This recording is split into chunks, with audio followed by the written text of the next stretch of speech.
Here's the script rewritten in simple English for a 5th grade reading level. Kevin Magnussen got in trouble during the Miami race. He got 35 seconds of penalty time in just 19 laps. His crazy driving almost got him banned from racing. But here's the thing, we might see more drivers doing this if the rules don't change. So the big question is, will drivers mess up their own race on purpose so their teammate can get points? And can the racing bosses stop this from happening?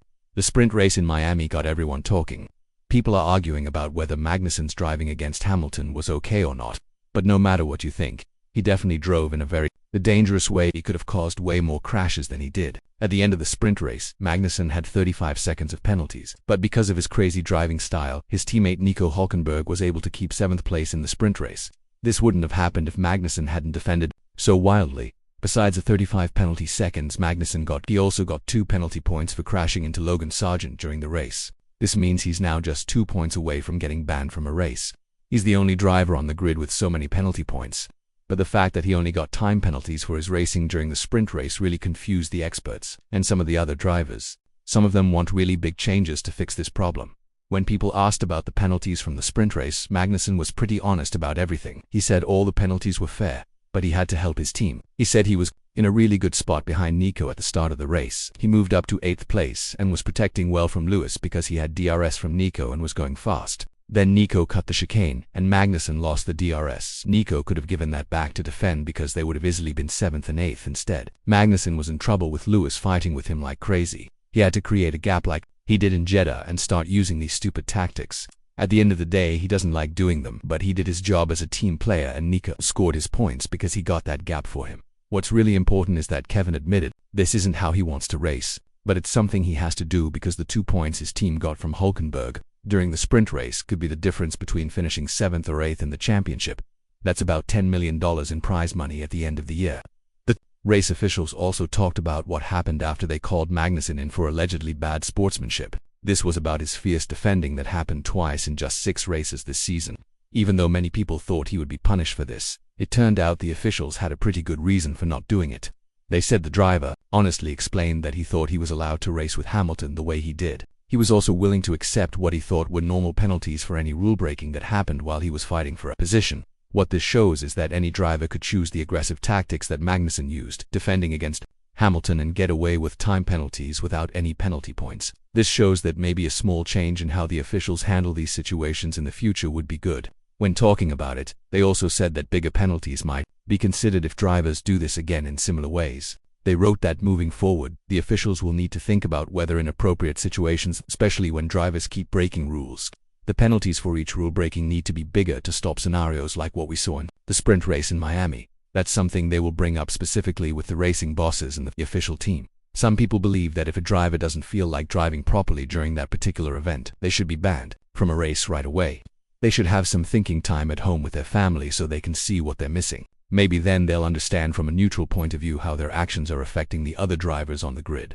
This idea came from Andrea Stella. Even though his team wasn't directly caught or affected by what happened during the sprint race in Miami, his opinion is really important in situations like this. He said for him it's actually pretty simple because they have a case of behavior being on purpose in terms of hurting another competitor. This behavior keeps happening within the same race and gets repeated over the same season. How can penalties just add up? They should get bigger and bigger. It's not 555 equals 15. 555 equals maybe you need to spend a weekend at home with your family. Think about your sportsmanship and then go back. If we see that you become loyal, fair, and sportsmanlike to your fellow competitors, then you can stay in this business. It's completely not okay. But then again, the penalty point system is still working even though Magnussen didn't get any penalty points for how he behaved on the track against Hamilton. But he did get 2 of those points for the crash in the first sector that took out Logan Sargeant. What's definitely certain is that Magnussen won't risk this type of driving again, because it would pretty much guarantee a penalty that would see him sitting out for 1 race. Since Haas is fighting in the back, every point counts. The difference between 7th and 10th place could be decided in 1 race. What's also important here is that Lewis Hamilton has been very respectful about Magnussen, even though he didn't like the way the Danish driver raced.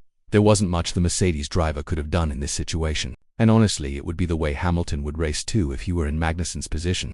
When talking about this, the 7-time world champion showed his understanding for the situation. He said he thinks it's pretty honest of Magnussen to and say how he feels and admit he was wrong. They had a good race and it was a little on the edge in some places. That's what he loves. He loves racing hard, and for him it wasn't really frustrating or anything. That's what you do to work as a team. At the end of the day, it's racing. Even Norris went against his own team boss Andrea Stella by saying that, while it seems mean from the outside, this is what the sport is all about. He called Magnussen's move smart and said it didn't deserve the black flag like many experts wanted. But it does make you wonder whether this kind of repeated behavior will continue in the near future. This is something the officials and racing bosses will have to talk about a lot. The other thing that's important here is that Magnussen doesn't have a contract for next year. That means he'll fight really hard to keep his seat now that Oliver Berman is getting more chances.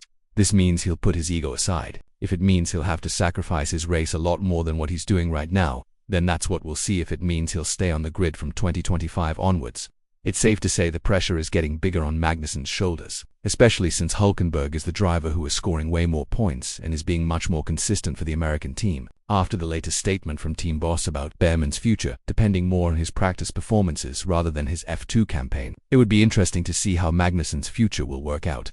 Now, with this in mind, do you think that the penalty system will be changed for situations like what happened in Jeddah and Miami?